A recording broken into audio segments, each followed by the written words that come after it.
Handicapper Steve here, handicapping the racing from Oaklawn Park here on Saturday. It's 24th of February 2024. Gonna look at the 11th race from Oaklawn, but before I get on to that, remember to please follow me on Twitter at HorseRacingKid5 for more selections for race courses around the world, and I mean it, around the world. Let's look at the 11th race from Oaklawn, which is a good one. It is the Rebel Stakes. It's a Grade 2 event going for a purse of $1.25 million. Great prize money there. Race for 3-year-olds here. A baker's dozen. 13 horses are going the 1,700-meter journey, or mile 16th here in the Rebel. Top selection, I'm going to go with the 6-horse Dimatic as a top selection. 62711 for me in the superfecta. 62711 super. Top selection 6-horse Dynamic. Or Dimatic. This 3-year-old colt by gun runner Steve Asmussen trains. Tyler Gaffleone gets to mount. Horse's most recent outing came earlier this month, so it was coming off of a 2.5-week quick turnaround. That came at Oaklawn, a mile 16th on the slab in a main special weight for $115,000. He won by 3 lengths that day, and from sitting back early, he was a little bit wide, but when he had the turn of foot, he flew home late. I thought that was a very good, strong effort, 78 buyer.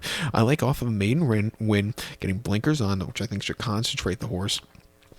So he doesn't lug in like he did last time out. I think, off of the main win, quick turnaround, stakes quality horses, could be forwardly paced, getting Gaffleone up, who had the choice of either going to the Middle East to ride in a $20 million race or stay home. Decided to stay home to ride here for the $1.25 million race.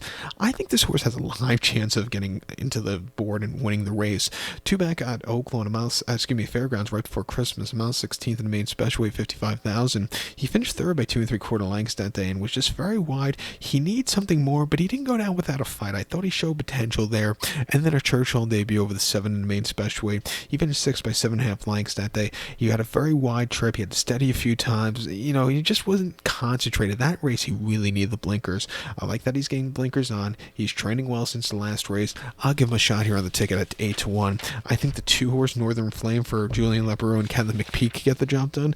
Last time out on Optional 100 here on the good but seal main track over the mile on the 20th of January, he won by a neck that day, and he had to, he was on the front end flying that day, and it looked like he was going to go down late, but he held into the game performance to get the job done. A very good race for him there.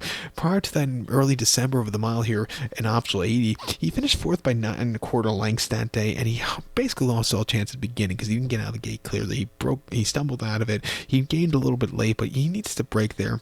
And then the street sense on the slop, he wasn't handling the kickback. He finished 5th by 34 1/4 lengths that day, and he just wasn't handling the track. If you look at some of the races, like his British Futurity wasn't a bad race. The race at Churchill in September wasn't a bad race. He's definitely ran races fast enough to win here. Training well in the slop. I'll give him a shot here at 5-1. Timberlake's your wise guy horse, a 7-horse here for Christian Torres and Brad Cox. I don't think he had a great ride in the Brewers Cup by Florin, where he finished 4th by 8 lengths that day, and he wanted to go. Florin didn't let him go, and he just ran horribly.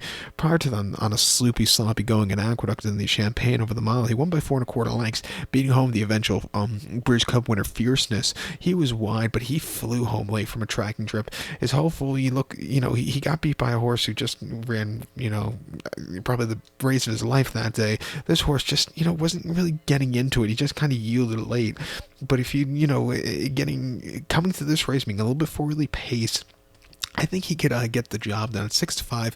I'll use him on the ticket, but I do have questions with him. I think the other two are better value. But to recap my selection for the 11th from Oaklawn, now it's the Rebel. Going to take the 6-horse Dimatic. Give kudos to the 2-horse Northern Flame and the 7-horse Timberlake. 62711 Super, 627 in the multi-race. So good luck to all. Please follow me on Twitter at HorseRacingKid5. Good luck every